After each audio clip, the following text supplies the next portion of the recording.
For perspective on the current state of affairs, we turn now to Ernest Moniz. He was Secretary of Energy during the Obama administration and a key negotiator and architect of the Iran nuclear agreement that was signed in 2015. President Trump pulled the U.S. out of that agreement in 2018, saying he could negotiate a better one. Mr. Secretary, thanks for being with us. So Washington right now is focused on whether the president should order a strike on Iran's Fordo facility. This is that heavily fortified facility and that it's buried deep inside a mountain. What's your view? Would you advise military action or urge restraint? Well, I think it's a complex situation, although I will come to a conclusion. First of all, I think the Israeli strike really has put the United States in a difficult position in the sense that the United States has the only capacity to at least potentially eliminate Fordo, the underground enrichment site.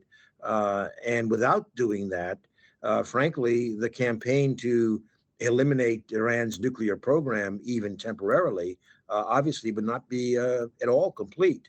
On the other hand, if the United States were to carry through with that threat to bomb Fordo, we would be involved in the war quite clearly, and B, we cannot bomb the program out of existence. It will just revive in some period of time. It might be years, but it would revive unless the political regime in Tehran were to totally change in a favorable direction.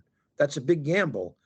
In the end, weighing all of that, I would argue against the United States bombing Fordo. So is Fordo really the linchpin of Iran's nuclear program? Well, I wouldn't say it's the linchpin in the sense that if other facilities continue to operate, the enrichment could be done there as well. But the reality is, Natanz, the main enrichment site, certainly the above ground part, I think has been pretty much devastated. We don't know, at least I don't know, the condition of the centrifuges in the underground facility. But clearly, the one place that has not been touched is Fordo. It has now something that it wouldn't have had under the 2015 agreement, namely an array of much more advanced centrifuges, 6 times as powerful as the ones that the 2015 agreement allowed in operation there.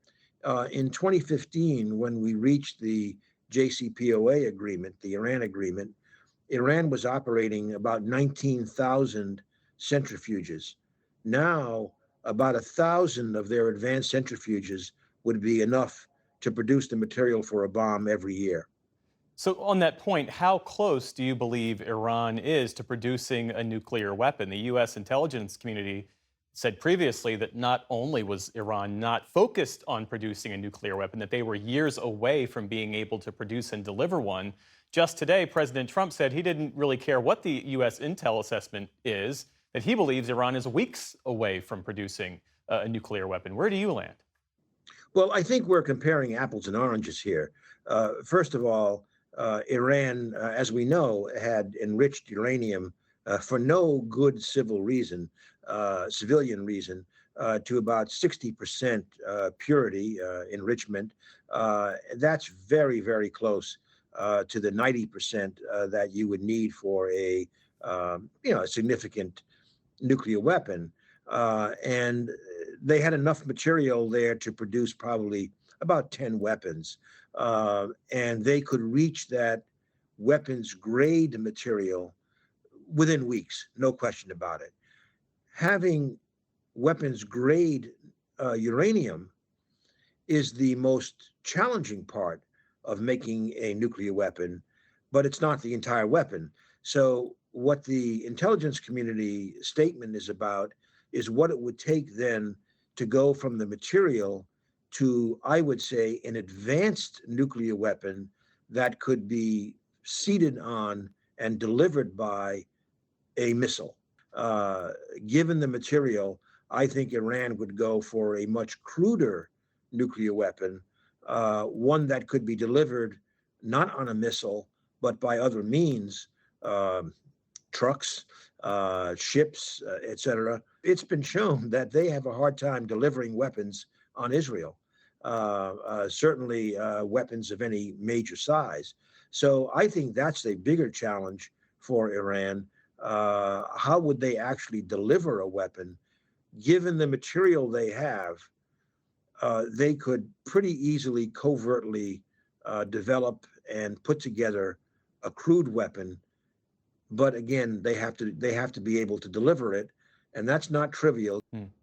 President Trump has left the door open, albeit narrowly, to talks. What would it take for meaningful U.S.-Iran negotiations to resume at this stage?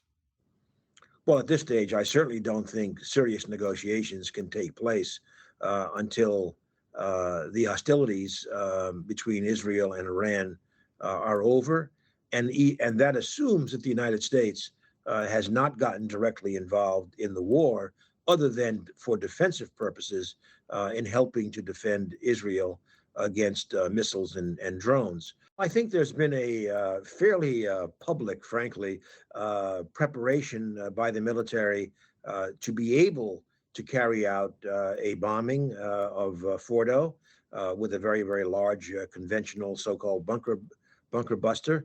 Of course, that threat can be carried out, but it's also a threat for a negotiation. I believe the president would still prefer the option, frankly, of a diplomatic solution. And a real serious question will be, will the United States accept a kind of a two-step in which the first step does not certainly have a complete renunciation by Iran of its nuclear capabilities, but has a serious dialing back of those. And then that would allow for a follow-on negotiation whereby various mechanisms could be used to potentially satisfy both sides. Former Energy Secretary Ernest Moniz, now the CEO of the Nuclear Threat Initiative. Thank you for adding some much-needed context and clarity to all of this. We appreciate it. Thank you.